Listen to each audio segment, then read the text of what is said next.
You are about to see the official film report of Operation Greenhouse. Greenhouse was one of a series of tests conducted at the Atomic Energy Commission's proving ground at Anahuac. It was completed in the spring of 1951. Greenhouse was routine in one sense, but should not be confused with previous tests.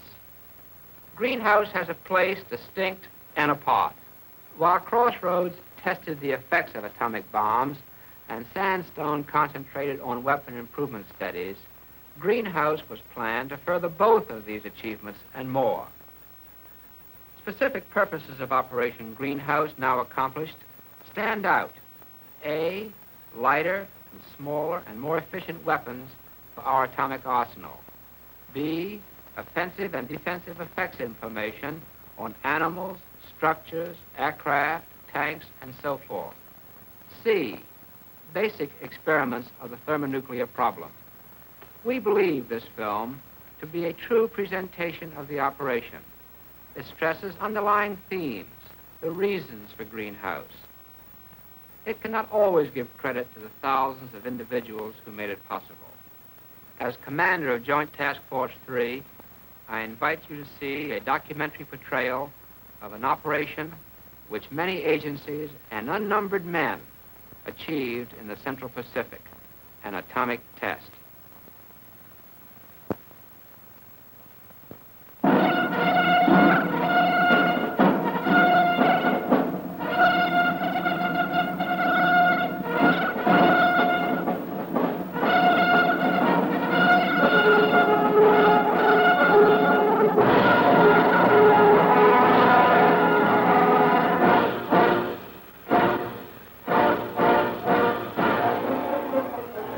It's all over now.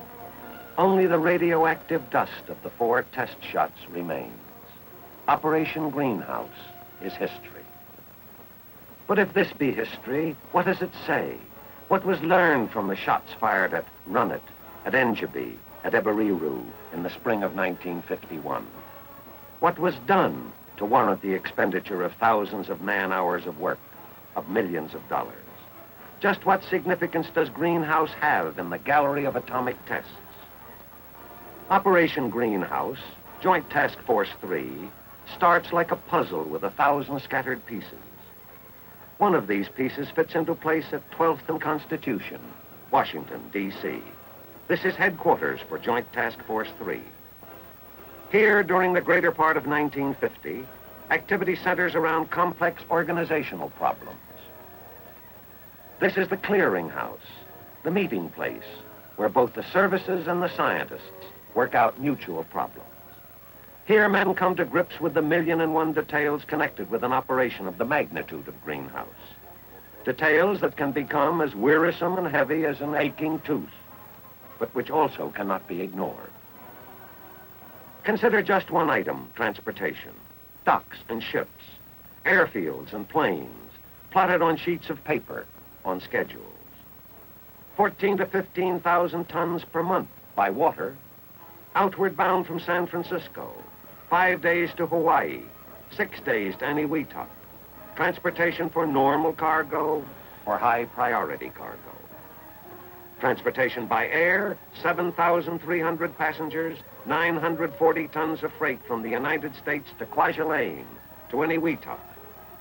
Yes, planning, organization, phasing, details. The story of headquarters, Joint Task Force 3, during these hectic preparatory days is a story of the valuable function of support. Support, a part of the how of Greenhouse, but not the why. The why of Greenhouse starts in the summer of 1948. Starts at Los Alamos, New Mexico. Begins in this, an isolated experimental factory set up for a specific purpose, to design and develop atomic weapons. In the shadow of the Jemez Mountains, work progresses steadily, as it has from the laboratory's beginning in 1943. Since then, to the summer of 1948, men from this plateau have left this country twice before to test the weapons they have created. Go ahead, Los Alamos. We return to the Hill from the sandstone tests with new and important information. Information that would enable us to make a sizable contribution to the generally rising curve of man's knowledge of atomic weapons.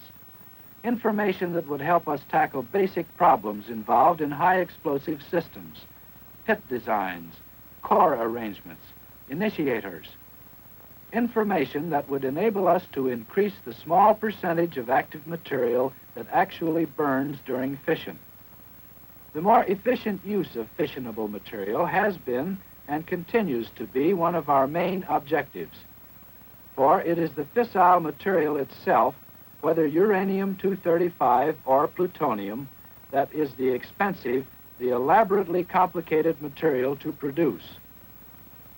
The nuclear material is the heart of all our attempts to make bombs economically feasible. At Trinity in 1945, we proved a self-sustaining reaction could become an explosive force, and that the implosion principle was sound. We had a starting point.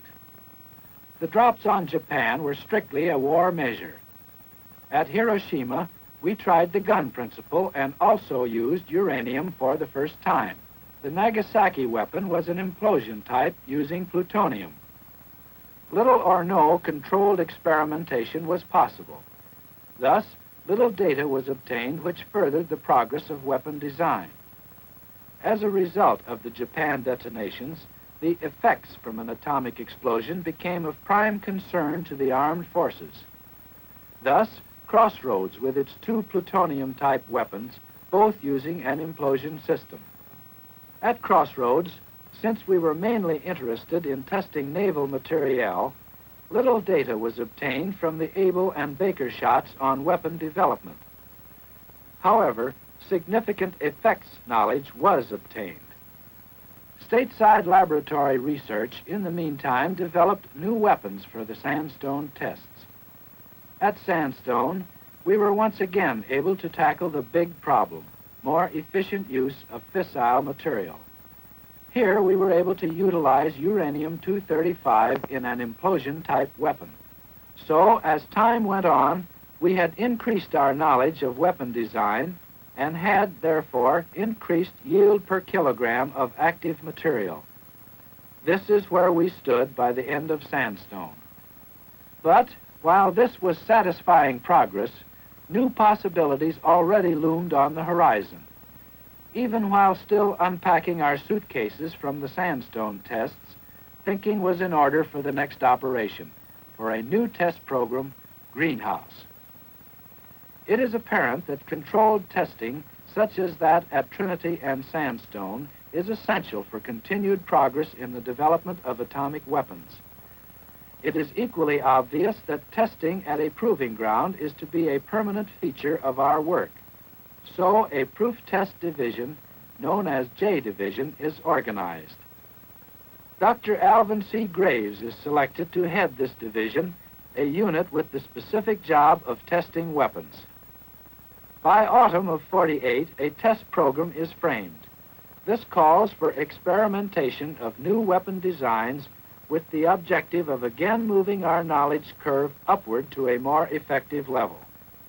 Operation Greenhouse, a logical sequence to Sandstone, is in the making. Once more, we propose to better yield per kilogram invested. Greenhouse may take us a long way in the direction of smaller weapons. For the first time, deliverability in terms of size and weight is expected to make its mark in improved weapon design. Greenhouse will also give us direction as to what road to follow in the development of a thermonuclear weapon. This is the beginning, the first step in the long road to make Greenhouse a reality. It is desirable to obtain an early approval of the test programs, for a major lesson had been learned from Sandstone. Thus, time is an essential ingredient. Time for preparation, time for organization. With time, the most value for a given dollar spent will be accomplished. Besides, time to prepare for active participation is indispensable to the military services. We in the services received the announcement of the proposed 51 tests with high interest. There were many tests we hadn't had an opportunity to run during Operation Sandstone.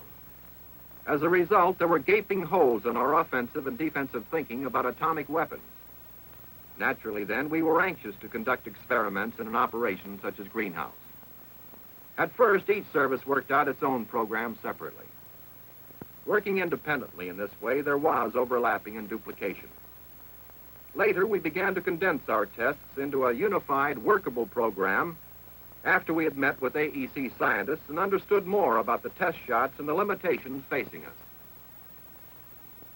And so, while the play is being written, the actors selected, the Military Liaison Committee recommends to the Joint Chiefs of Staff that now the time is right to tie all the loose ends together. To start the ball rolling, General Quesada is nominated as Task Force Commander and heads a temporary Joint Proof Test Committee. This committee functions for some 5 months. Based largely on experience gained from Operation Sandstone, it develops the basic plan for Greenhouse. The Proof Test Committee gradually merges, gathering members into a full-fledged unit, Joint Task Force 3, a unit operational by November 1949. This task force is an organization made up of 4 integrated parts, 4 task groups. Thus, Task Force 3 for Greenhouse reaches an objective not entirely realized in Sandstone. This is a true quadrilateral unit in which each task group is assigned the job for which it is best suited. The aim is functional efficiency rather than service interest.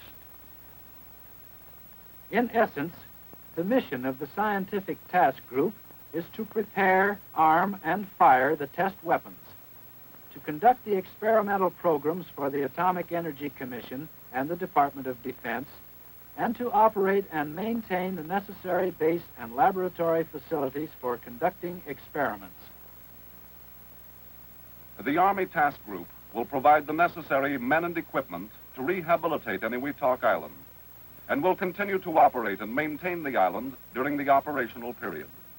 In addition, the Army will operate port facilities and ensure the physical security of the atoll. The Navy Task Group is charged with the responsibility of maintaining surface security over the Eniwetok danger area. It will transport the experimental weapons and provide assembly facilities. The Navy will provide logistic support for the operation and augment facilities for intra-atoll water transportation. The Air Force Task Group will provide and operate aircraft necessary for the experimental programs and the airbase facilities necessary to maintain these aircraft. It will assist the Scientific Task Group in collecting test data. Also, it will maintain a continuous display on the air situation, operate search and rescue activity, and provide documentary film coverage. 4 task groups, representing civilian and military personnel, now work together as a unified team, as a task force. Eniwetok Atoll, the proving ground, established as a permanent site for firing atomic weapons. Since this atoll had been used in the 1948 tests, there were some buildings, living facilities, and test installations available. But 2 years have passed. Repair is needed. Expansion is necessary. Cleanup, construction, and maintenance on all islands of the atoll, except Eniwetok Island, is handled by the civilian engineering firm of Holmes and Narver in Los Angeles. The first step of their engineers is to get a clear picture of the requirements, to make a survey. And while in the far Pacific the isolated proving ground is being prepared, in other parts of the world, events occur which give added significance to and have a profound effect on the planning for Operation Greenhouse. A hydrogen bomb, a fusion bomb, a thermonuclear weapon, call it what you will, the moment for decision arrives. The world situation offers no other choice but to push the development of this type atomic weapon.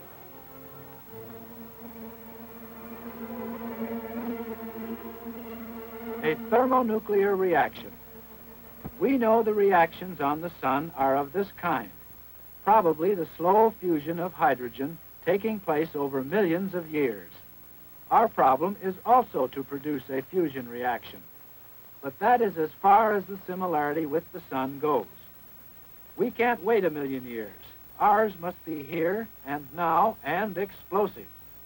A tall order, But because of the urgent need to know if a man-made thermonuclear reaction is possible, we are going to burn the midnight oil until we have an answer. By now, we know the blueprint for mass and energy. We know how to cause the splitting or fission of heavy atoms to produce an explosive chain reaction in the case of uranium and plutonium. When fission occurs, the total mass of the two fragments is less than that of the original mass.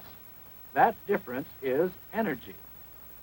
Fusion, as the term implies, is a fusing together of two atoms into a single nuclear unit, the direct opposite of fission.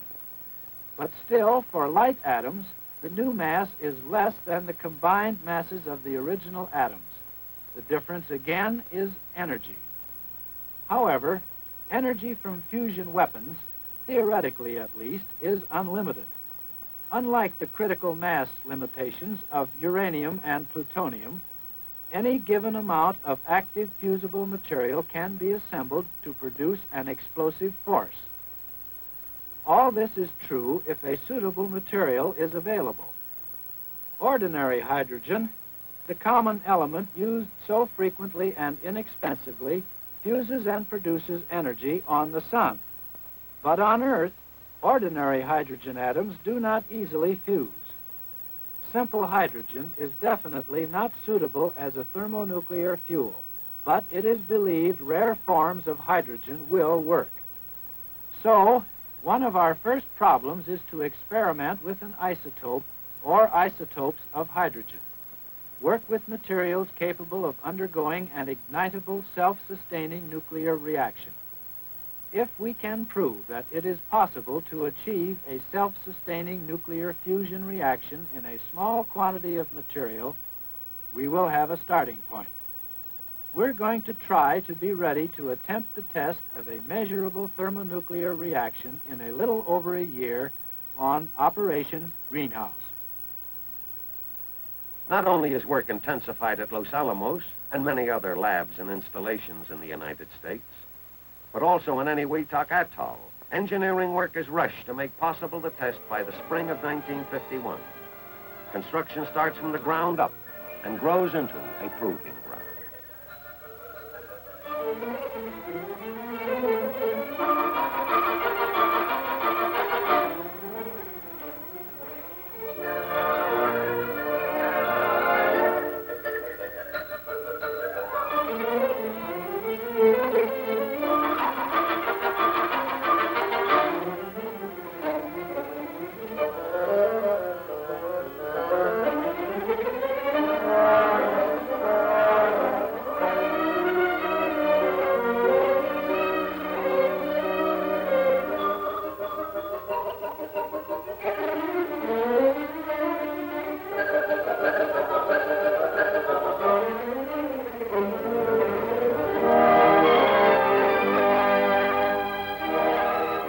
While work progresses in the Pacific, preparations keep pace in the ZI. Preparations based on 8 experimental programs. Program 1, Los Alamos Tests. Designed to obtain answers to several key questions relating to the national stockpile of fission weapons, to effects which nuclear weapons are capable of producing, and to possibilities in the direction of thermonuclear weapons. Program 2, Biomedical, sponsored by the Atomic Energy Commission and the Department of Defense.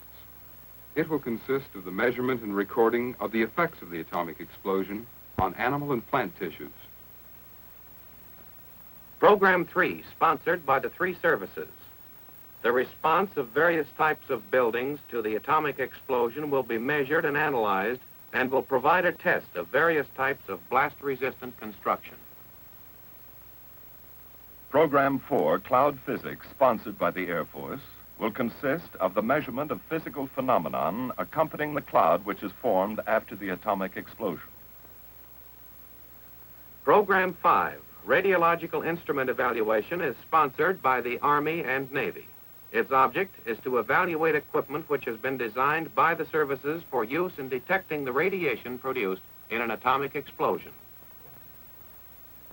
Program 6, physical tests and measurements, will consist of 10 separate projects to determine the effects of atomic explosions on various kinds of military equipment and the effectiveness of decontamination methods. Program 7, an Air Force project to determine the effectiveness of detecting atomic explosions at long range. This project is widely dispersed. By JCS decision, JTF-3 was responsible for only that small portion of the program conducted at Eniwetok. Therefore, this film does not include details of Program 7. Program 8, Effects on Aircraft, will measure and record the effects of the atomic explosion on aircraft in flight and on certain airplane components on the ground. While all over the country men work to make greenhouse a reality, during this preparatory stage, new events of world importance occur, which cast their shadow on the operation. However, national policy dictates that the vital atomic test program must be maintained, that weapons development work must continue at any cost. True, some schedules are altered, some drawings revised, in order to still make greenhouse a reality in the spring of 1951. But actually, a shift in plans is not strange to those who work on this operation. Modifications have happened before, and they'll happen again. Since greenhouse is a remote outdoor laboratory situation, a series of experiments, change will be the order of the day, up to and including the actual operational period. Even during test time, Holmes and Narver will have a small working force available to make last-minute installation changes. So, work continues in the ZI at an accelerated pitch until at last the time arrives when most plans can be laid away, blueprints rolled up and put in drawers, instruments, gauges, meters, packed for the big move out to the Pacific Test Islands. The Scientific Task Group will control the experimental programs, but the largeness of the total project means that individual experiments have been farmed out to dozens of different bureaus, laboratories, institutes, offices.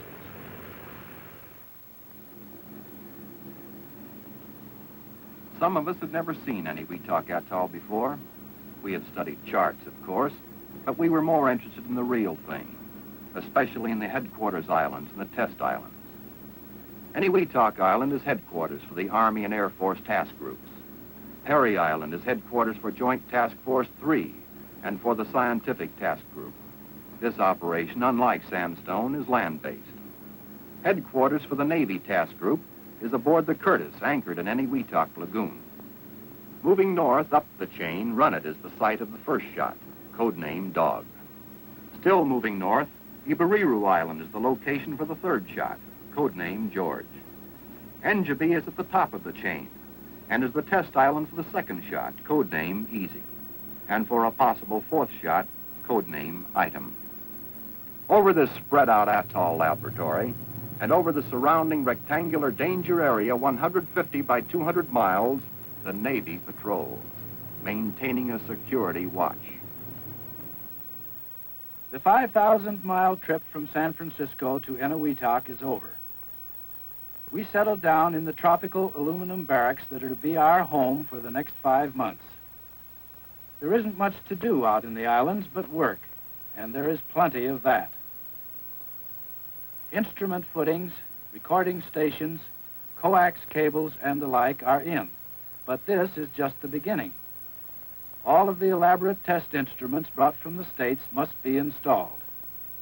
But before greenhouse came to this point, the actual operational period, before the test islands were set, before the exact weapons to be tested were chosen and dates settled on, many events of importance had influenced the aims and purposes of the 51 tests.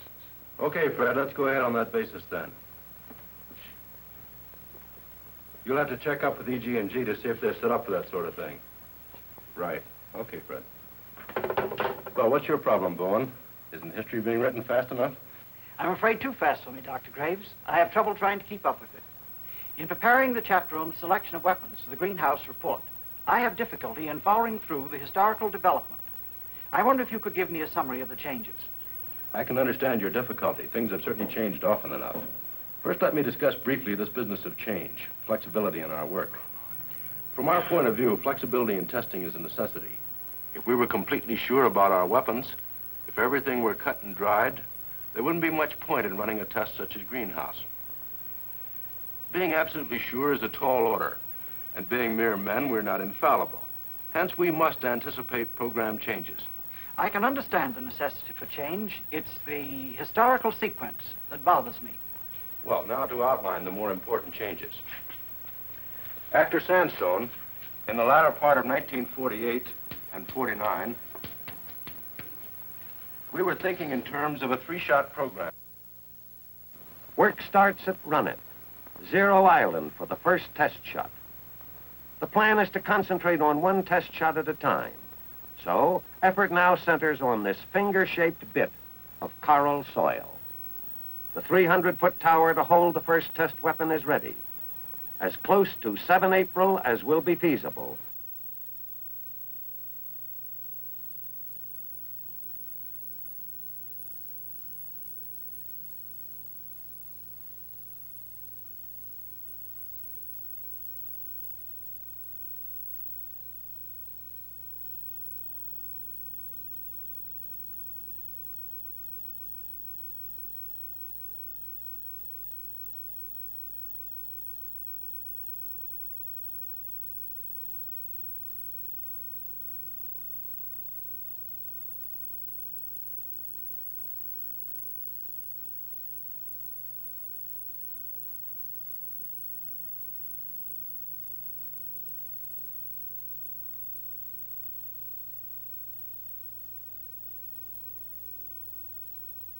The Run-It Tower is 100 feet higher than any tower used in a previous atomic test.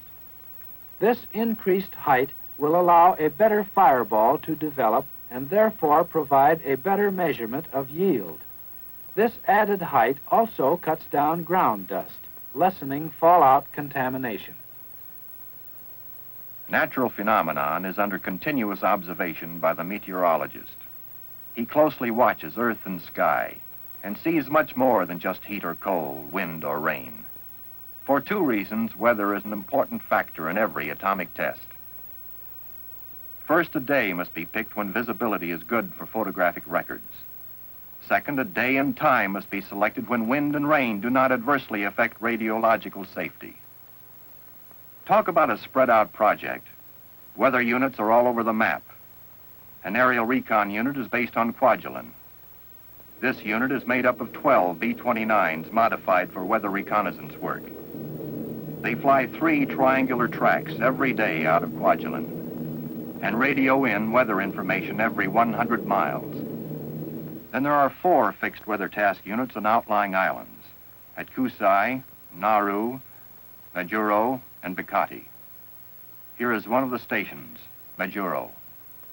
On this self-contained outpost, the men make a surface observation every 3 hours. A complete upper air observation is made every 6 hours. In between these observations, they work on a cloud development study, which is part of the research on tropical meteorology. All of the weather data is funneled in here to Task Force Weather Central on any Wetak Island. The job of the Central is to forecast weather for the day and hour of shot time. All effort now centers on job number 1.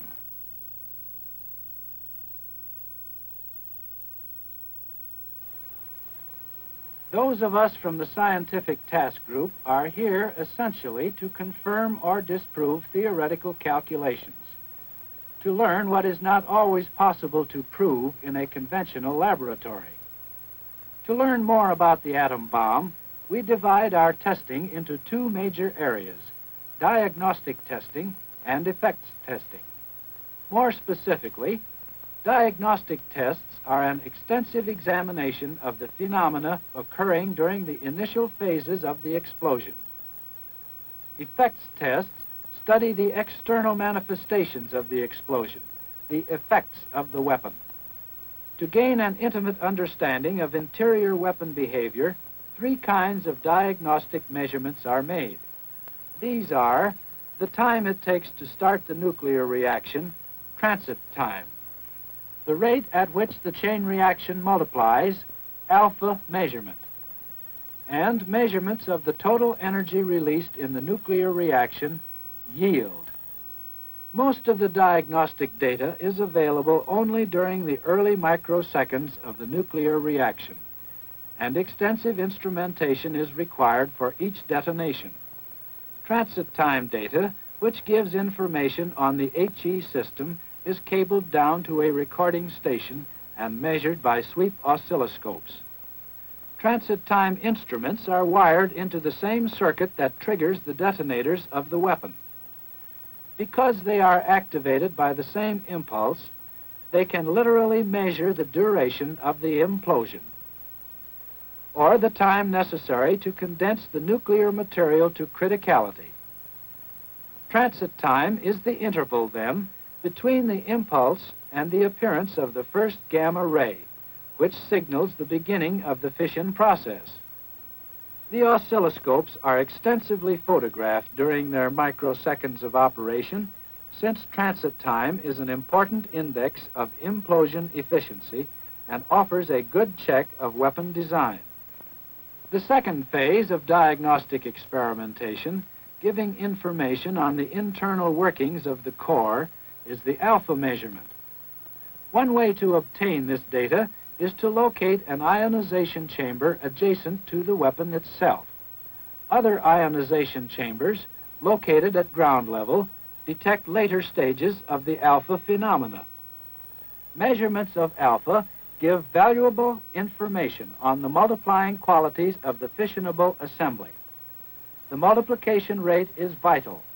It tells us of the growth of fissions in a given length of time. If we are to have more efficient atomic weapons, we must increase the rate at which fissions multiply. As radiations from the fissions are detected, a signal is sent down the coaxial cable to a recording station. The rate of increase of signal strength is recorded by some of the fastest recording equipment in existence today. In addition to the transit time and alpha diagnostic experiments, we have several methods of detecting the success of new weapon designs in terms of yield. Yield is the determination of the total energy released by the nuclear material undergoing fission. This energy is usually expressed in kilotons. 1 kiloton being the energy released in 1,000 tons of high explosive. One means of measuring yield is to attach filter traps to drone aircraft and send them into the core of the atomic cloud immediately after the blast. Nuclear ashes or samples of the residue material saturating the cloud are collected in the traps for radiochemical analysis to determine the total number of fissions that have occurred. Since we know the yield per fission and measure the total number of fissions, the yield of the bomb can be computed. The SNAP sampler, a device new to atomic testing, is another way of collecting debris for radiochemical analysis. Samplers of the air type and samplers of the ground type are arranged in a semicircle close to the base of the tower. In addition to these methods of collecting samples of fission fragments, Greenhouse will test rockets for the first time to see if they are practical as sample collectors. The rockets will be fired just prior to shot time. They will travel in a long arc and pass through the cloud at approximately 5,000 feet. It is hoped that on the pass-through, they will collect samples in much the same way as drone aircraft. Another measure of yield is made with high-speed still and motion picture cameras, which record the rate of growth of the fireball. The more energy developed in the reaction, the faster it expands. To repeat, the diagnostic experiments are concerned with the behavior and phenomena of the weapon itself. However, we are also concerned with the 4 physical effects produced by a nuclear explosion: blast or pressure, heat or thermal radiation, light or visible radiation, and nuclear radiation in the form of neutrons and gamma rays. To measure the pressure of the blast on the ground, several types of instruments are arranged in a blast wall. A number of these blast walls, called collectively a blast line, are situated in a straight-line path to the shock wave. Each blast wall contains instruments to measure pressure as a function of distance and time. One excellent method of obtaining peak pressures at various distances is through the measurement of the velocity of the shock wave. Since high shock velocities are associated with higher pressures, blast or pressure of the weapon can be obtained. This type of instrumentation, on or near the ground, measures Mach region pressures, or the composite of the initial shock front and the reflected shock wave. For some time, we have been interested in free air pressures, that is, pressures not influenced by the reflected wave. We are attempting this free air measurement in a new way by suspending telemetering transmitters from plastic balloons inflated with helium. The balloon and its cable ride close to the tower at an altitude of about 2,000 feet. As the shock front strikes the balloon-borne instruments, time of arrival signals are sent to a recording station on Perry Island. With such data, we hope we can determine effective height of burst for any type of atomic weapon. The amount and distribution of thermal energies emitted directly from the bomb and penetrating to a great distance will be determined. Information on the heat produced is of prime interest to both the scientist and the military, since thermal radiation is an extremely potent effect of an atomic explosion. The spectrum and intensity of light, or visible radiation, will be measured by high-speed spectrographs and photocells, and the fireball will be photographed from 100 to several million frames per second. The fourth category of our effects testing is concerned with gamma and neutron radiation.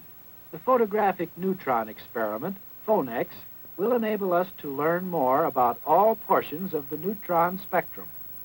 PHONEX converts neutrons to protons, which are recorded in a photographic emulsion. Additional data about neutron radiation will be obtained from threshold detectors. Samples of gold, sulfur, iodine, and other elements are attached to a land cable, which can later be hauled back to a safe recovery point. Such elements are made radioactive by neutrons above a threshold energy and again provide a measure of the number and energy of neutrons. Gamma radiation is observed in several fashions. Spectrometers placed at several distances will measure the energy spectrum of gamma radiation. At the same distances, the spatial distribution of the delayed gamma source is measured. At 4 locations, detectors will measure absolute gamma intensity versus time. In short, we want to know what kind, where, when and how much delayed gamma radiation is present.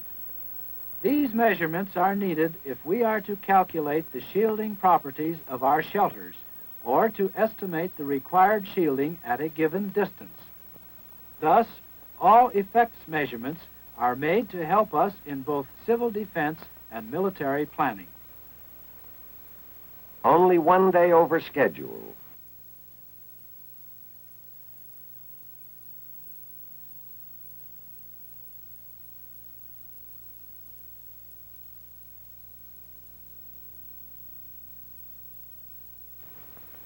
Now, in dramatic pre-dawn darkness, the drone aircraft are ready to take off on their missions. Giant planes without a living man on board, and with all their tons of weight and thousands of horsepower, flown by a remote control officer on the ground through an incredible gadget in his hands. On signal, the first safety crew abandons its drone. Comes now the fantastic achievement of a 4-motor bomber taken safely off into the air by those distant magic fingers, which then, with even mightier magic, switch the manless controls of the drone aircraft to a mother plane aloft. Each mother hovering impatiently to take its cruelest baby on through the darkness, guiding it into the unknown.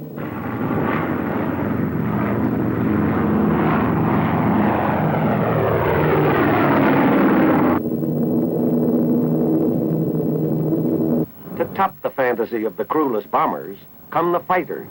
For the first time in airplane history, drone jets, pilotless, crewless, at super speed flown up into the night sky, controlled only by a driver and overdriver in other jet aircraft who electronically guide the destinies of their jet drone.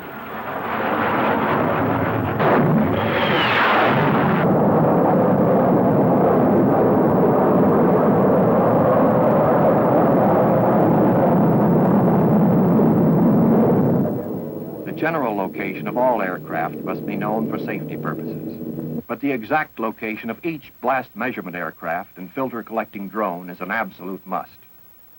And so the Air Operations Center takes over the meticulous task of advisement and control. This is the hub, the center of all 3.4 activity.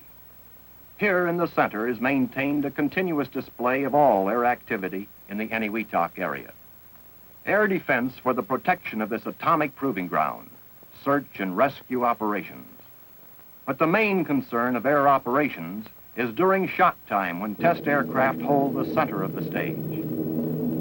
Their critical flight paths are displayed on an air defense board, followed and checked and sometimes nursed to zero position at H hour. These drone ships are guided through the blast area by close support MSQ-1 units. Radar tracking, coupled with the electronic computers, takes over control from the mother aircraft while the drone is in the blast area. All these plots are of sufficient accuracy and timeliness to permit the Air Task Group commander to make his report to the Task Force commander that all aircraft are in position and ready. From many points outside the danger area, men now look to run it. The time has come. Shot number 1 is ready to be fired.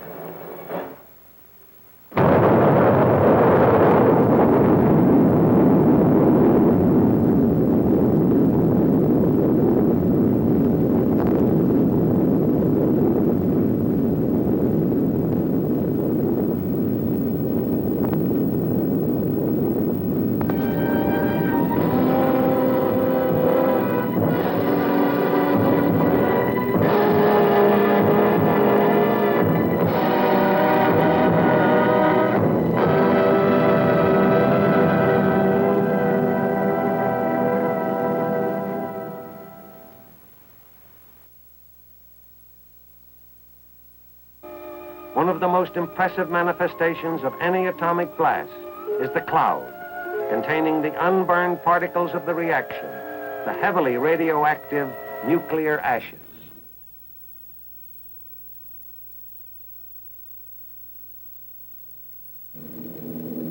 Opportunities to study an atomic cloud are rare.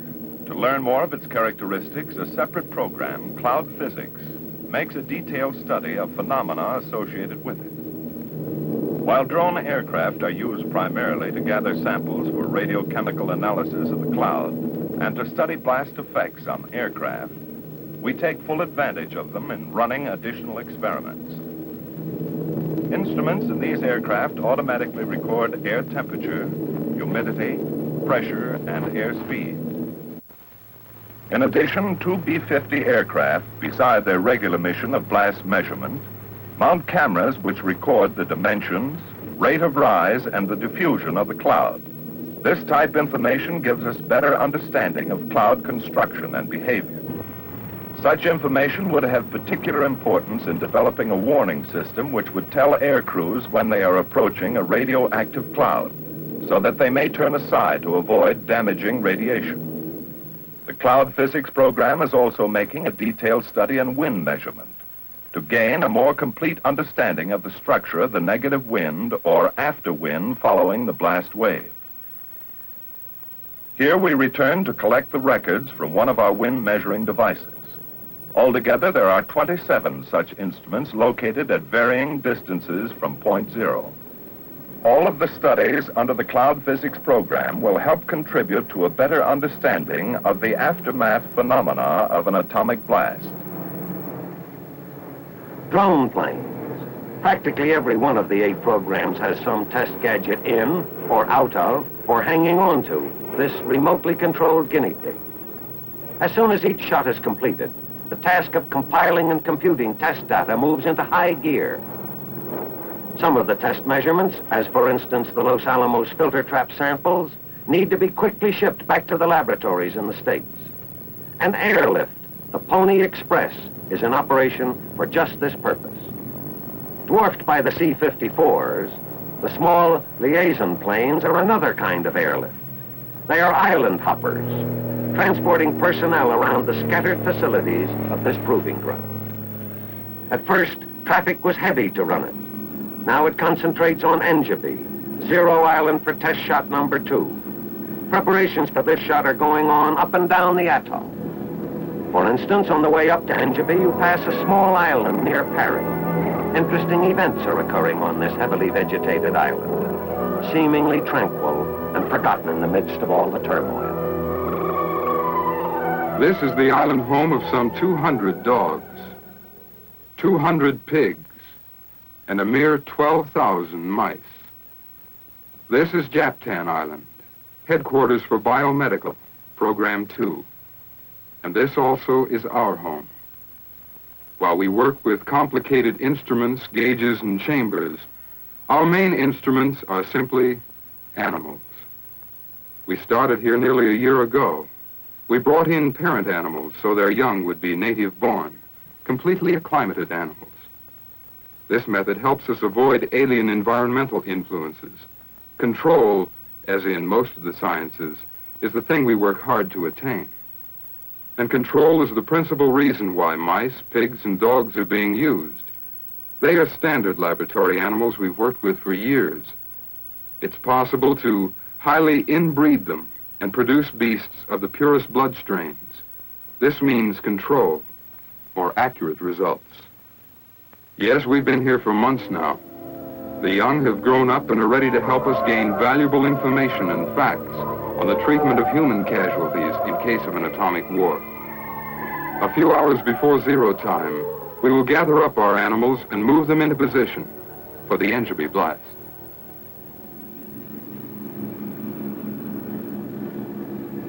The bulk of the $10 million military effects programs are centered around the Engebi shot. On both Engebi and Musen Islands, for example, stand the products of Program 3, structures. Some appear strange, others familiar. Some are exposed, others hidden. A joint military test program to gain offensive and defensive knowledge of structural reactions to an atomic blast. Important information for the protection of our cities. Important information for the destruction of enemy cities. Army structures. A multi-story composite building, 7 separate sections arranged to respond independently, located 990 yards from zero. We are after this kind of information. Are our design criteria adequate to our needs? How do various types of construction respond? What are the effects of window openings? Blast-resistant shelters, 570 yards from zero. Built of reinforced concrete, 1 cubical in shape, 1 cylindrical in shape. Here we are after defensive facts. Navy structures, bomb-proof roofs, 60 yards from zero. A solid reinforced concrete roof, 5 feet thick. A 4-layer laminated roof. We have already successfully tested this for penetration by TNT bombs. Will it stand up to a fission bomb? Other Navy structures, a powder magazine 1,170 yards from zero.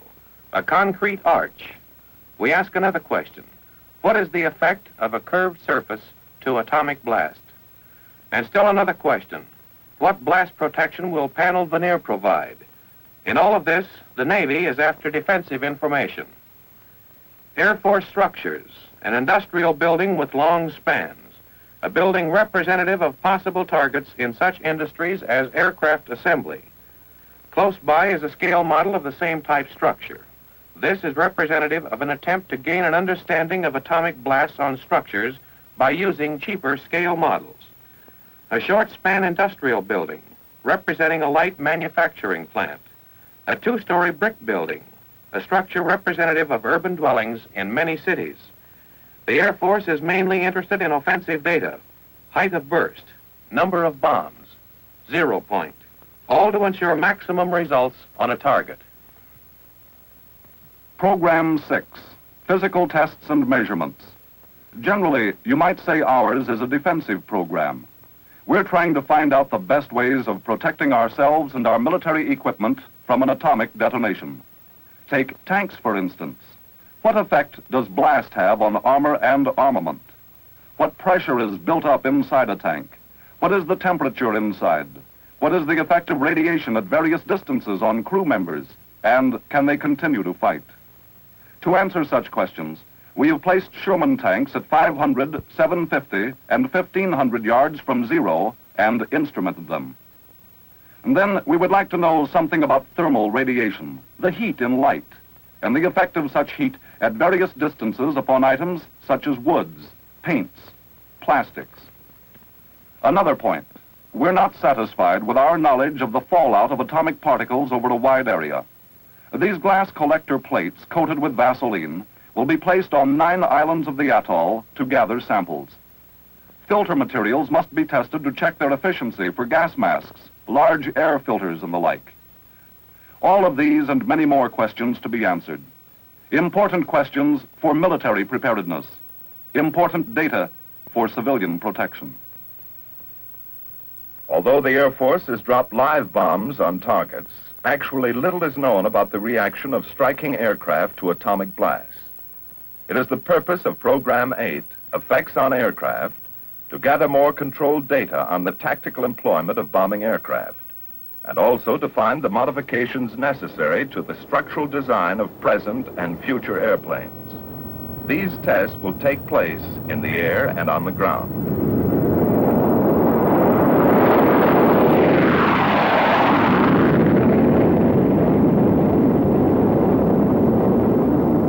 For the ground test program, we are setting up aircraft components in the path of the blast. At 4 stations placed at various distances from zero are such items as vented cylinders, an F-47 wing with vented flaps and ailerons, wing panels, an F-80 fuselage. Each site has an instrument station loaded with recorders, strain gauges, pressure, and temperature sensing devices. Down on Eniwetok, the blast measurement aircraft are being readied for tests in the air. 2 manned B-50s and a manned B-47 will traverse the blast at high altitudes. Drone aircraft will encounter the blast at lower altitudes. 2 B-17s and 2 T-33 jets are assigned for this purpose. To measure and record the stresses and strains of an airplane hit by an atomic blast, all planes are heavily instrumented. Since one or more of the drones might not survive the blast, key information will be telemetered down to the recorders on Eniwetok. And so, as time passes quickly, the programs on NGB are ready.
At Japtan, the months of planning and preparation draw to a close.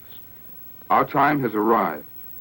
With the approach of H-hour, we put our test animals into exposure containers to make it possible to quickly establish the numerous stations before detonation and to efficiently collect them after blast. Trucks equipped with a hoist mechanism for quick loading and unloading techniques carry our living laboratory specimens to the waiting boat. While much information has been gained from the 2 detonations on Japan and from previous atomic tests, this material lacks the all-important factor of cause and effect, which is indispensable to medical knowledge. Our present program is designed to supply the missing facts. Then we are on our way, moving up with our mice, pigs, and dogs. At minus 18 hours, we're ashore on Zero Island to test casualty production, heat, and radioactivity from a full-scale atomic blast. Time becomes an all-important factor now. We are dealing with live animals here, beings who can go only so long without food and water. Mice will be spotted to determine lethal radiation dosage. They will be spaced at varying distances from zero, so that the dosage received will range from several times lethality to non-lethality. Pigs are the basis for an interesting experiment.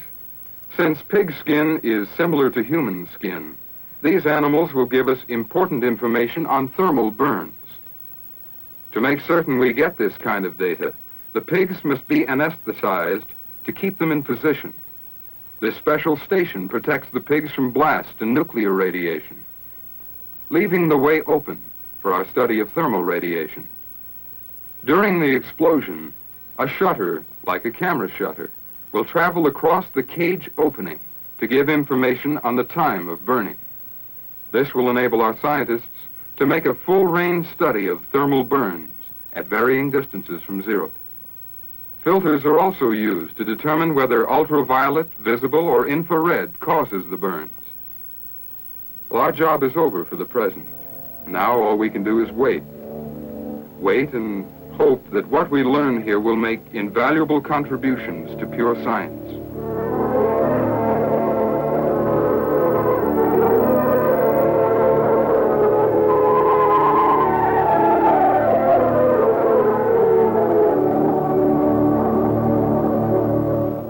Now it is the night before the second shot.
Flash and fire of number 2 shot is history. But the facts to be learned from it are still in the present. Roughly 20 minutes or so after shot time, men approach Zero Island. Radiological people, men with beta-gamma counters to measure Röntgens and decide and declare what is safe. Biomedical people, anxious to set foot on the island, for they must get in as soon as possible to retrieve their test animals. These precious laboratory animals, representing the possible future story of human reactions to an atom bomb, are hurriedly gathered and sped away on trucks. Meanwhile, other men observe their instruments, make their studies. The Navy, as well as the Army, feels the vital need for accurate radiological safety instruments. We are charged with the job of proving present rad-safe instruments adequate or proof testing new types, and to gain sufficient information to develop others to keep pace with the rapidly changing field of atomic energy. This, in essence, is our story of Program 5. It can be said of radiological safety in general that radiation is not as great an unseen menace as once believed. Radiation is fairly well localized, as for instance near easy shot zero point. Once again, the men of Program 3 move in to look at their test structures. This is the after effect. Structures once so precisely arranged, so scientifically constructed, and so carefully instrumented, now are twisted, broken, and shattered. And strangely, some virtually remain untouched. From the shambles, technicians collect their findings, dig through rubble for precious instruments.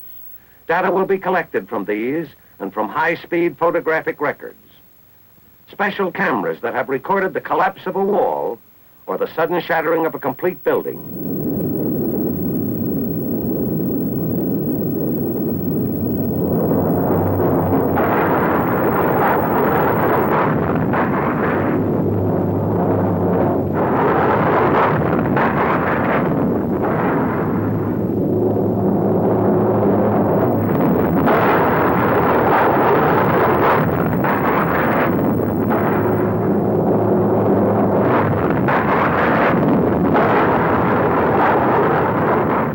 Combat vehicles are studied for the effects of blast, heat, and radiation. Clothing is gathered and sent to Eniwetok Island. Here, a mobile field laundry, operated by a specially trained quartermaster team, handles the contaminated clothing to determine the efficiency of decontamination methods. While the 1,001 studies continue, while the large and small conclusions of Shot 2 are being drawn, preparations are already underway for Shot 3. Test shot number 3, the thermonuclear experiment. Now, Eniwetok 1951, like Alamogordo 1945, becomes a laboratory devoted to a basic premise in nuclear physics. This time, the object is to prove that a self-sustaining fusion reaction is possible. This will be the first attempt to produce such a fusion or thermonuclear reaction on this Earth. It may well lead to a new departure in the applications of nuclear reactions to warfare. Our test setup for the thermonuclear experiment appears complex. From the beginning, however, the idea was to make our first experiment as simple as possible. To state the basic plan, thermal energies from a fission reaction would be focused on a trace quantity of fusel material. Measurements of this fusion reaction would give information necessary for further experimentation. It is still not known whether the heat generated lasts for a long enough period to be usable. This is one of the questions to be answered. Another major factor in the development of a thermonuclear weapon is to find out whether fusion can be made self-sustaining. We're counting on the fuel we use for this test to give us the answers. We have selected a combination of the hydrogen isotopes deuterium and tritium. Deuterium is obtained by relatively simple chemical means, while tritium is pile-produced, a complex and costly process. Deuterium alone is far and away the most practical fuel. However, there is considerable question regarding its reaction time, its ability to ignite during the fraction of a microsecond that the required degree of heat is available. At the present time, however, we don't believe that tritium atoms will fuse with each other. On the other hand, our studies indicate a reasonable probability that tritium will fuse quite readily with deuterium. A mixture of the two, then, a DT mixture, stands a chance of successfully reacting. This is called the X-ray experiment, since very hot materials emit soft X-rays.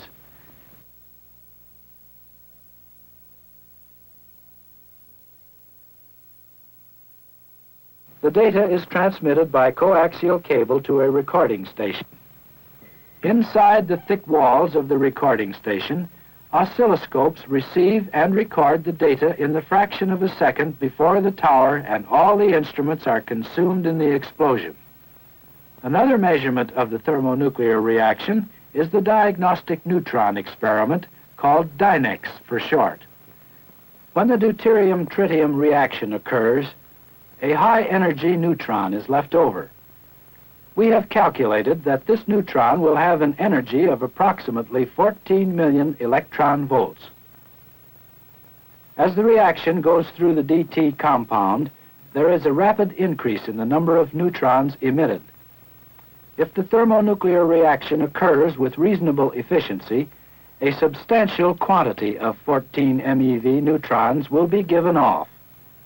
Since in a normal fission reaction there are only a small number of 14 MeV neutrons emitted, the fusion reaction will appear as a sharp upswing from the normal fission curve. If this type curve appears, the thermonuclear reaction will be a reality. Dynex is the experiment designed to obtain this curve. Most of the facilities for the Dynex experiment are in the tower. The detecting instrument itself is surrounded by a lead coffin. The coffin, in turn, is entirely surrounded by water in a steel tank. The object of all this shielding is to filter out all unwanted products of both the fission and fusion reactions and permit only the 14 MeV neutrons to reach the detecting instrument. 14 MeV neutrons will pass through a collimator and through a lead window which filters out neutrons of a lower energy level and permits the 14 MeV neutrons to lodge in a paraffin-like material. The impact of the neutrons knocks a proportionate number of protons out of this material. The path of the free protons is changed by magnetic force and directed down to the detecting instrument at the bottom of the tank. The detected data is transmitted by a lead-shielded coaxial cable to a distant recording station. With the thermonuclear experiment, we follow the usual scientific philosophy of covering it from as many angles as possible. We're going to study it with two additional major experiments, 10X and GANX. 10X, the temperature neutron experiment, will measure the time of flight of the high-energy neutrons.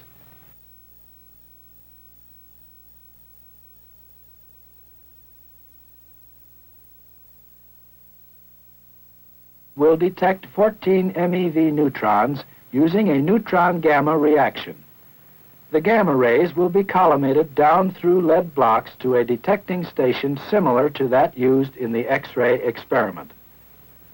All of these measurements will give us enough information to prove or disprove this particular thermonuclear experiment. A few tense hours before zero time, the network of circuits and instruments that will initiate, measure, and record the first attempt at a fusion reaction is given a final check.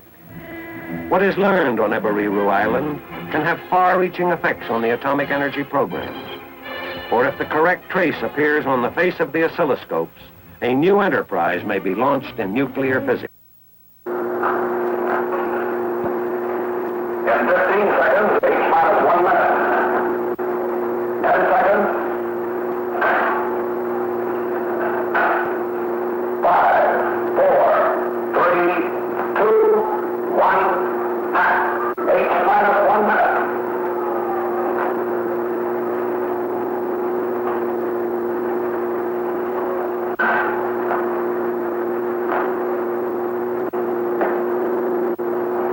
Minus 45 seconds.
from the most powerful explosion ever fired, rises and continues to rise, to tower over its seemingly insignificant test island.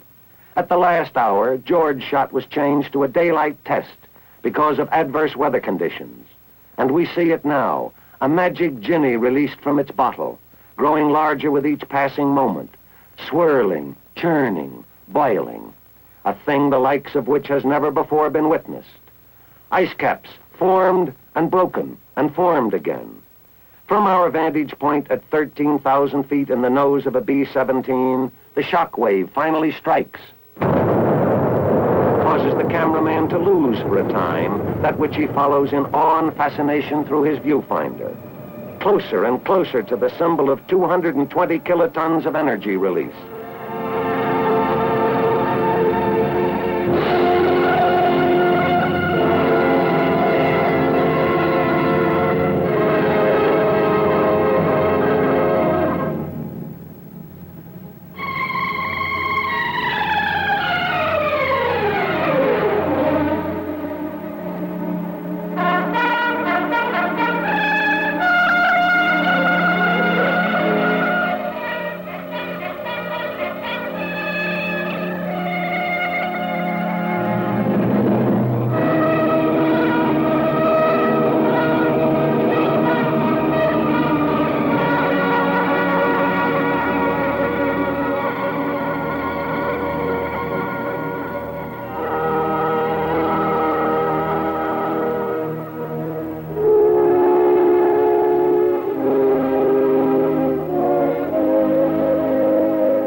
The order is given by RadSafe to turn away, and the George shot cloud becomes a thing of record that will live in the minds of men.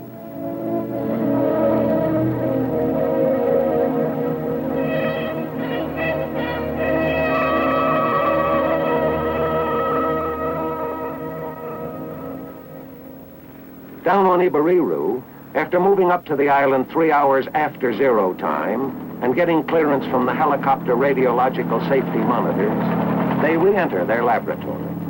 Everyone is understandably excited, anxious to at last learn the decisive conclusions their instruments have reached. The quantity of fusible material used in this test was not sufficient to affect the fireball or produce any other visual phenomena. But they believe it was enough to be detected by ultra-sensitive electronic devices. Their answer, their success or disappointment, is inside these walls. Expectant, somewhat tense, but persistently careful hands remove the telltale film packets from the oscilloscope cameras. Even now, with the tangible, perhaps revolutionary facts in their hands, the scientists must wait until the film is couriered back to the photographic laboratory on Parry Island to be processed. The seeking minds of science know now they have produced more, much more than just another fission explosion.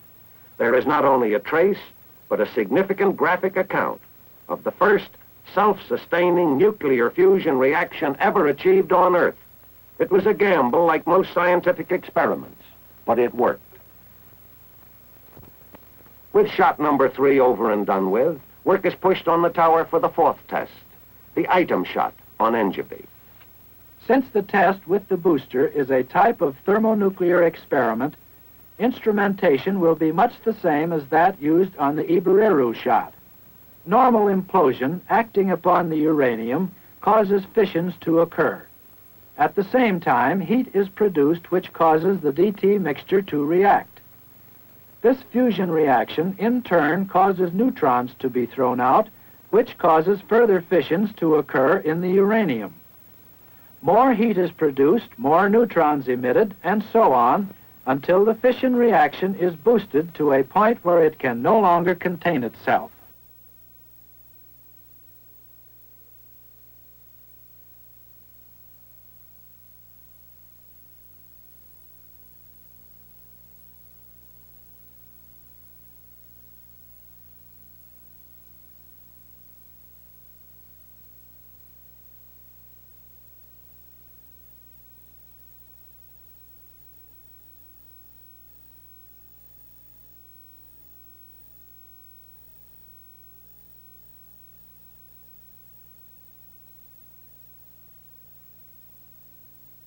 Watch item shot from the ocean side of the atoll at 9,000 feet and judge for yourself.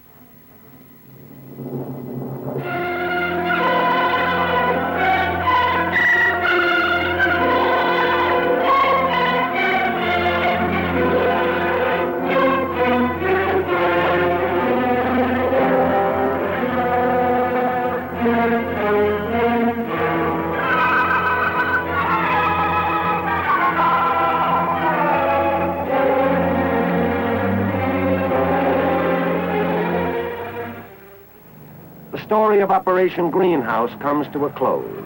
The semi-permanent Eniwetok proving ground shrinks again to garrison size.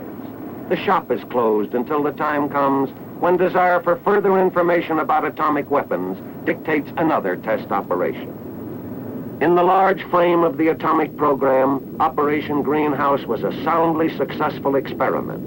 New and priceless information and statistics were secured.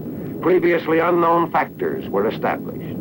We have learned importantly about transit times, alpha measurements, boosted fission reactions, yield computations, radiochemical results, temperatures, thermal burns, clinical and pathological findings, all of the 1,001 ramifications of the atomic idea. In the specific pattern, this is what was learned from Greenhouse. Shot number 1, dog.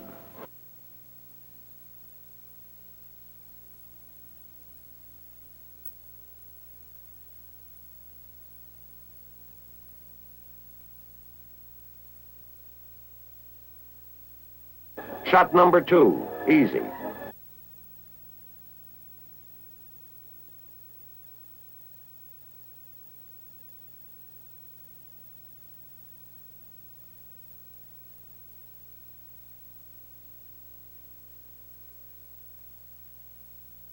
Shot number 3, George.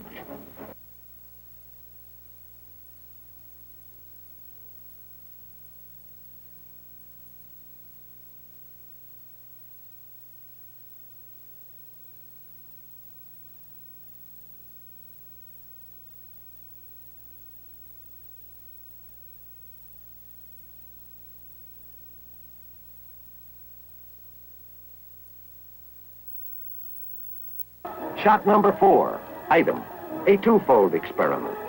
To determine if the DT fusion reaction could be initiated in this manner, and to study the booster effect on the U-235 fission reaction.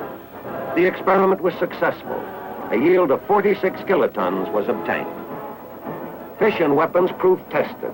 Physics experiments run on thermonuclear reactions. Offensive and defensive military and civil defense knowledge immeasurably increased. This was the accomplishment at Runnet, at Engebi, at Iberiru in the spring of 1951. Operation Greenhouse.